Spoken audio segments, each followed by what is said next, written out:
This video will explain, or at least hopefully explain, why Kirby Right Back At Ya is canon and is significant and important and necessary to be canon in order for all the Kirby lore to make sense. Like, I don't know why people are so adamant about this show not being canon. The only reason people don't want to accept it as canon is because it is a TV show and not a video game. That is the only reason. But if that was the case, then look at Metroid. Metroid's story would be completely incomplete without its comic book series, where it explains why Ridley and Samus hate each other and other stuff. And why Metroids even exist in the first place only has reason in the comic book. And that's definitely canon. Everyone considers it canon. Why can't this be canon? There's no reason for it to not be canon. So, and it is the same because this is also crucial and is necessary to the Kirby lore in order for this to be canon. And it just makes sense in a lot of places. Take, for example, the most important and most significant games for Kirby Right Back At Ya to be canon are Kirby Mass Attack and Kirby Squeak Squad. Kirby Mass Attack makes 100% sense with Kirby Right Back At Ya because when Kirby, gets split apart or whatever, there is a small star as what is considered to be his heart, which looks just like the Warp Star, and for my whole time playing the game, I thought it was. I mean, it makes sense. It basically is. And in Kirby Right Back At Ya, Kirby's source of his power / heart is his Warp Star, so it makes sense. Let me just make sure this is okay. So it makes sense. Now, here's the reason. Let me bring up a few reasons why people don't think it's canon. The inconsistencies. So, one of the biggest differences between Kirby's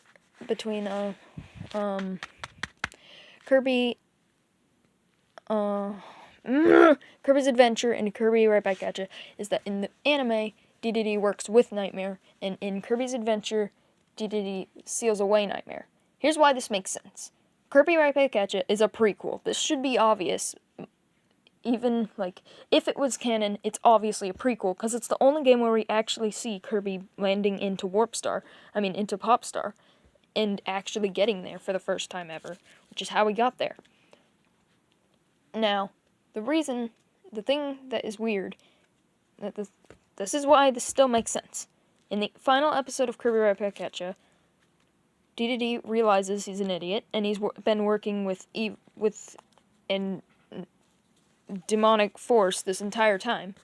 And so it would only make sense that afterwards he wouldn't be working with Nightmare anymore. There are definitely still inconsistencies and plot holes, but this makes sense. Just let me continue. Okay. I need to say this really fast because I'm gonna run out of time to record, but let me continue. When Kirby... Oh yeah, this is another important part. The Star Rod. In Kirby lore, in Kirby lore, the Star Rod that sits upon the Fountain of Dreams was created by the Ancients, which are very important to the Kirby lore. We'll be getting to those in future videos as well. And created it. They created it. But in the anime, Kirby eats the Warp Star and gets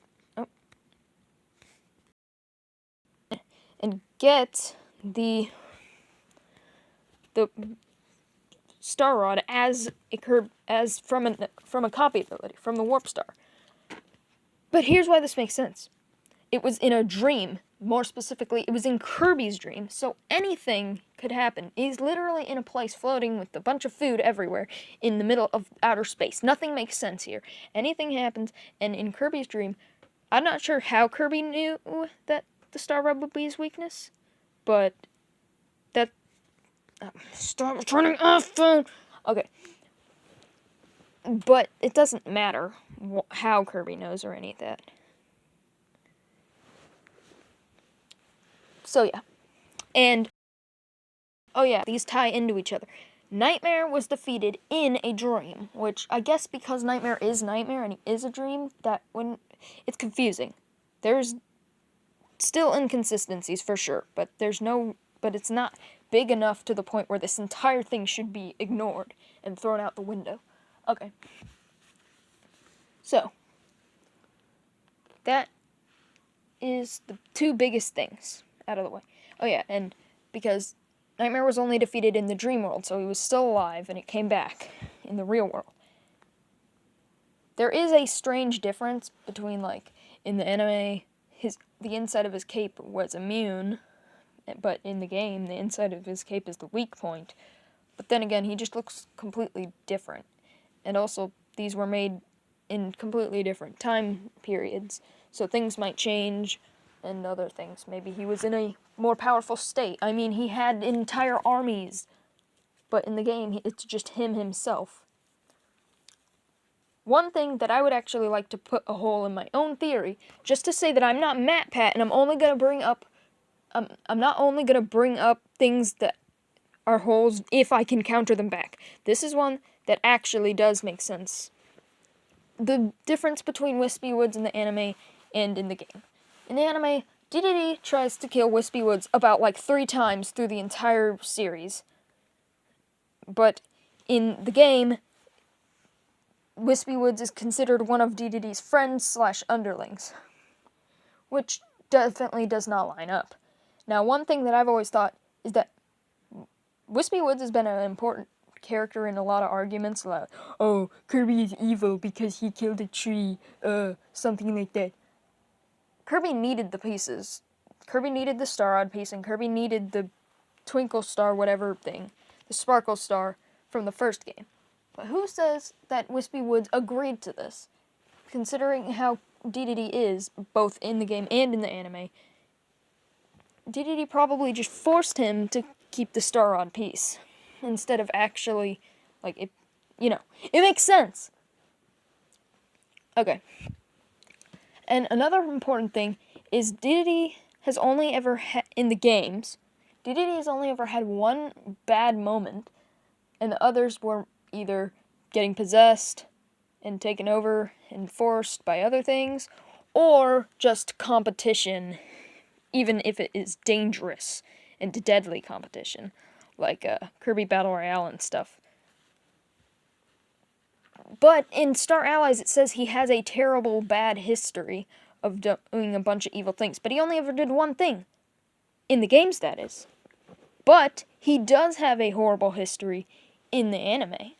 He's countless times tried to kill Kirby for no apparent reason, and even tried to kill some of his own subjects for no reason in the anime. So if that was considered canon, it would make a lot more sense why it would say Dedede has a horrible history of doing a lot of evil things when he went a long time ago and now he's trying to fix it. That makes sense now. And now, you see, just make things easier by accepting this as canon, because it clears up 2 of the biggest questions we've had in Kirby history, or just 3 of them. Where did Kirby come from? Where Meta Knight came from? What his relation is to Kirby? And is Kirby good or evil? All these things can be just thrown out the window if you accept this anime as canon. We won't need these questions anymore. Kirby is good because Kirby was born with a purpose. The purpose to destroy monsters. And as sad as it is, Waddle Dees are monsters. Created by Nightmare Enterprises. So those, yeah. They may look cute and look like Kirby and possibly related, but they are monsters created by Nightmare, so yeah. One thing that I thought for a long time is that Star Warriors were a race of creatures. But after more digging and stuff and looking at the Japanese versions, it turns out that Star Warriors is more of a thing, a rebellion that was created by Meta Knight and others. So that is another inconsistency. But like I said, I'm not MatPat, and I'm not going to say, screw you, what I think is true, like MatPat does most of the time. I will accept some inconsistencies and plot holes with this. But it just makes sense, okay? It makes sense. It just makes sense. Okay. There are other things to point out, and one thing is that people should stop seeing these things as just references. Okay, it's time to switch for once. This right here is super important. The enemy transporter is back there. Other people simply see this as nothing more than a nice reference / nod or whatnot. But no, that can't just be there for no apparent reason, just simply as a reference. That is important. Plus, DDD actually has multiple castles. This one is the one that is also in the anime. He also has the one that looks like a face, which came from the original game. He also has DDD on Kirby Mass Attack. And this is definitely the one because it looks just like it from Kirby Right Back at Ya. So yeah, there's just too much to say that it's not canon. Too much is important. Like, for example, Scarfies aren't actually monsters. They were exotic creatures that were turned evil by Nightmare through, like, a special bone treat thing, which corrupts them. It's not that it's not weird and kind of stupid sometimes. Like, one episode was literally